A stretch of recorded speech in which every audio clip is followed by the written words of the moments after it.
Salam IT News, banjir di Tiongkok meluas ke daerah aliran sungai Huai. Pada tanggal 19 Juli, dua bendungan di sungai Chuhe diledakkan untuk melepaskan banjir. Pada tanggal 20, Wang Chiapa di aliran utama sungai Huaihe di Anhui dibuka kembali setelah 13 tahun kemudian. Selain itu, meskipun puncak banjir nomor 2 di sungai Yangtze telah melewati bendungan Tiga Ngarai, tetapi Tiga Ngarai terus meningkatkan debit banjir. Mari simak info selengkapnya. Sebagai dampak hujan lebat terus-menerus pada pagi hari tanggal 20 Juli 2020, bagi Wang Chiapa dari aliran utama sungai Huai di Anhui melampaui tingkat air yang dijamin 29,32 meter. Pintu air Wang Chiapa dibuka kembali setelah 13 tahun. Area tanggul penahan banjir menguak di Anhui dibuka dan puluhan ribu hektar tanah yang subur ditenggelamkan. Dapat dipahami bahwa ada 4 kota di daerah tanggul penahanan banjir menguak dengan hampir 200.000 penduduk. Lebih dari 2.000 penduduk dievakuasi dari malam tanggal 19 hingga 20 Juli 2020. Menurut laporan dari ChinaNews.com, sekitar pukul 3 pagi pada tanggal 19 Juli 2020, setelah dua ledakan keras di Kabupaten Chuanqiao, Kota Quchou, Provinsi Anhui akibat peledakan tanggul penahan banjir pada dua bendungan di Sungai Chuhe. Wang, seorang penduduk Kabupaten Chuanqiao, Kota Quchou, Provinsi Anhui dikutip NTD TV mengatakan, "Bukankah ada Sungai Chuhe di sini? Apakah Sungai Chuhe tidak terhubung dengan Sungai Yangtze? Tingkat air Sungai Yangtze telah melebihi. Tanggul sungai diledakkan, tanggul sungai pecah, dan beberapa tanggul hancur, dan beberapa tempat telah banjir. Dan jika bendungan tidak diledakkan, kota akan banjir."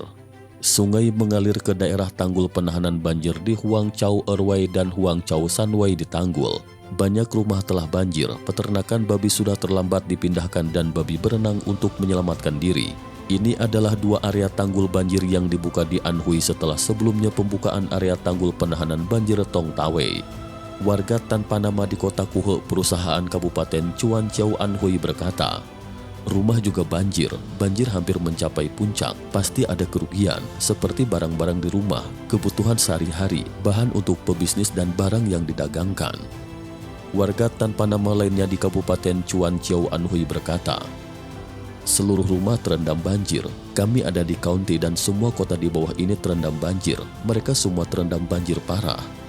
Pada siang hari tanggal 19 Juli 2020, level air di stasiun Chongmiao di Chaohu Anhui melebihi level air tertinggi dalam sejarah mencapai 12,82 meter. Permukaan air di stasiun Tangsi di Chaohu juga melampaui permukaan air tertinggi dalam sejarah mencapai 12,77 meter. Selain itu, anak sungai Danau Chaohu, Sungai Hangpu, Sungai Fengle, dan Sungai Pai melebihi level air tertinggi dalam sejarah. Video live menunjukkan bahwa kuil kuno Chongmiao, pasar petani Chaohu, dan tempat-tempat lain di dekat Danau Chaohu terendam banjir.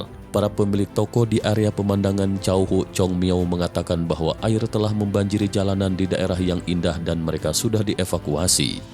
Wang, penjaga toko area pemandangan kuil Chaohu berkata, "Hujan deras kemarin dan sehari sebelumnya, air dari Sungai Yangtze masih dibuang ke Danau Chaohu. Ketika airnya penuh, air langsung naik. Sekarang saya tidak bisa menuruni tangga di sisi dermaga. Air di atas laut dan lantai pertama penuh air.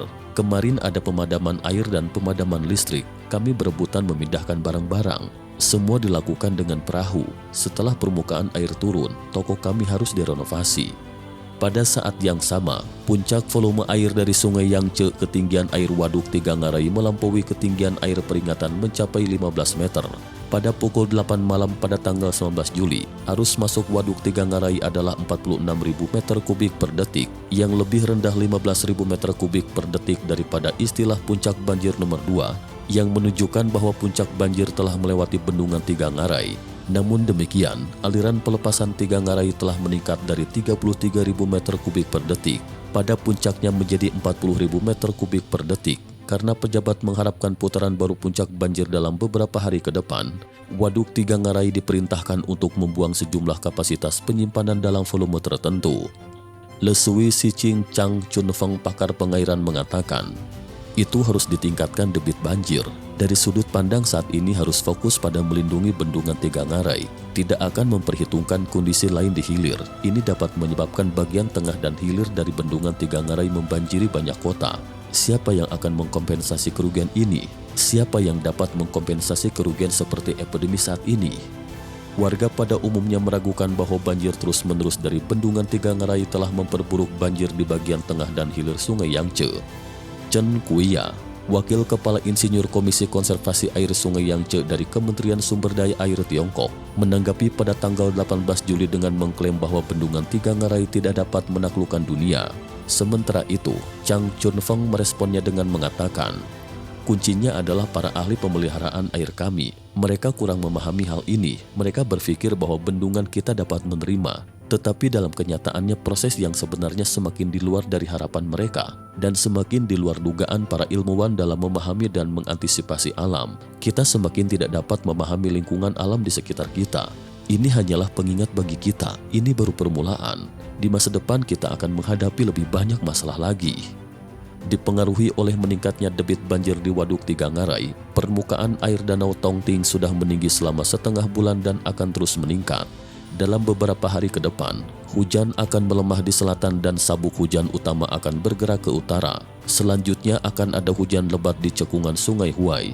Risiko banjir di Provinsi Hubei, Hunan, Jiangxi, Anhui, Jiangsu, dan tempat-tempat lainnya akan terus berlanjut.